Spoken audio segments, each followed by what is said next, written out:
इस आदमी को अपनी साली से प्यार हो गया और वह उसे पहाड़ पर एक झोपड़ी में रहने के लिए ले गया। उसकी साली ने उसके बच्चे के साथ भी बलात्कार किया। यह खबर सुनकर बड़े भाई ने शिकार की बंदूक लेकर उसका पीछा किया। बिना कुछ कहे उसने गोली चला दी। जैसे ही उसने खिड़की से अपनी साली पर निशाना साधा, उसने खुद को उसे बचाने के लिए मजबूर किया ताकि वह बच सके। लेकिन इससे पहले कि उसकी साली कुछ दूर जा पाती, वह किसी चीज पर पैर रखकर जमीन पर गिर पड़ी और दर्द से कराहते हुए उठ नहीं पा रही थी। बड़े भाई ने अपने पेट पर जोर से पैर पटका और अपराधी को मारने के लिए जोर लगाया।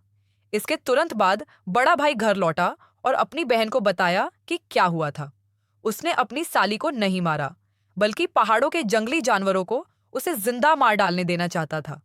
इस नतीजे से नाखुश होकर वह अपनी साली को ढूंढने पहाड़ों पर गया, जो बेहोश थी।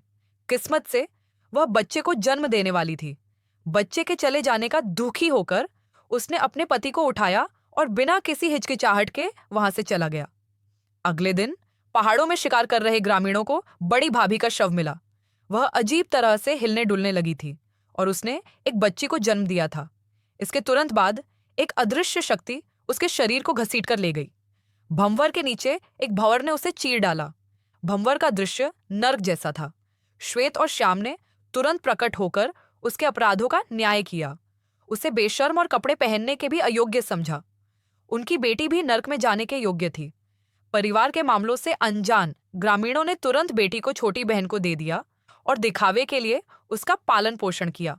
हालांकि उन्होंने गुप्त रूप से योजना बनाई कि गांव के मुखिया को पता चल जाए और वह अपनी छोटी भाभी की भावनाओं को न समझ पाए।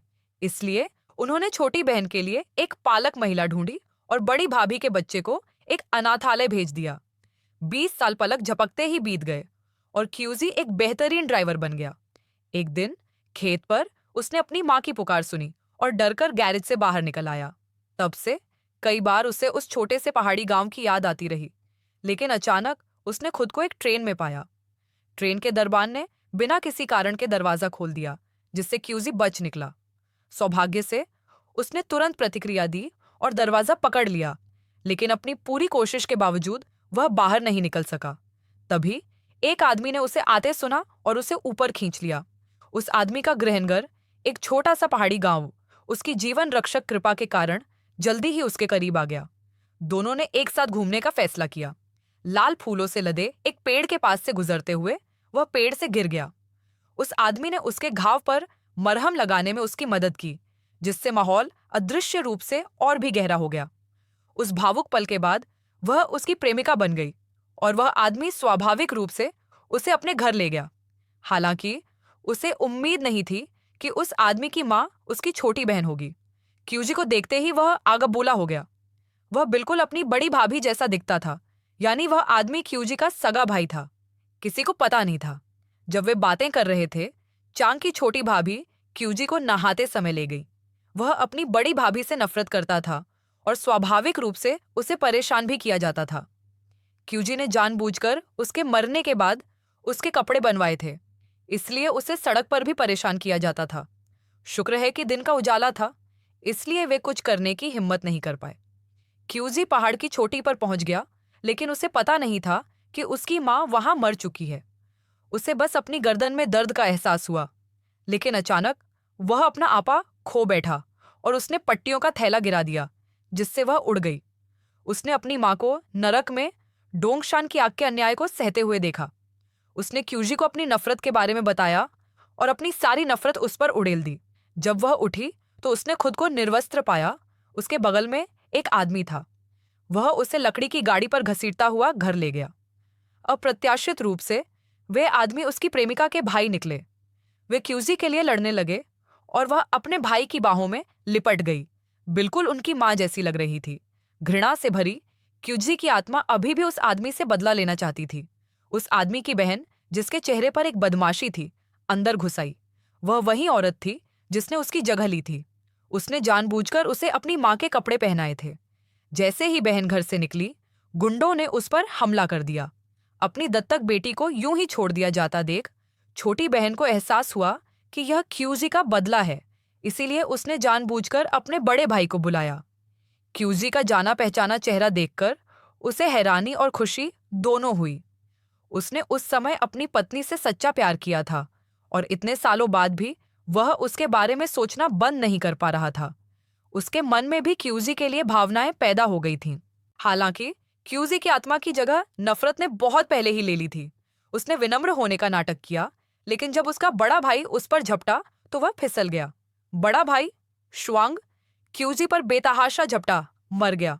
क्यूजी प्यार की बातें करने लगा और उसे कदम कदम पर नाव के किनारे तक ले गया। बड़े भाई को लगा कि वह क्यूजी का सामना कर रहा है, लेकिन असल में यह सिर्फ प्यार था, किसी अदृश्य शक्ति द्वारा नियंत्रित। उसे नाव के किनारे से कूदने के लिए मजबूर होना पड़ा।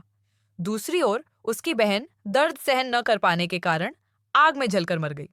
उसका परिवार उसका अंतिम संस्कार कर रहा था और उसकी छोटी भाभी अभी भी वहां थी, यह सोचकर कि बड़ा भाई अभी तक क्यों नहीं आया। जल्द ही बड़े भाई का शव लाया गया।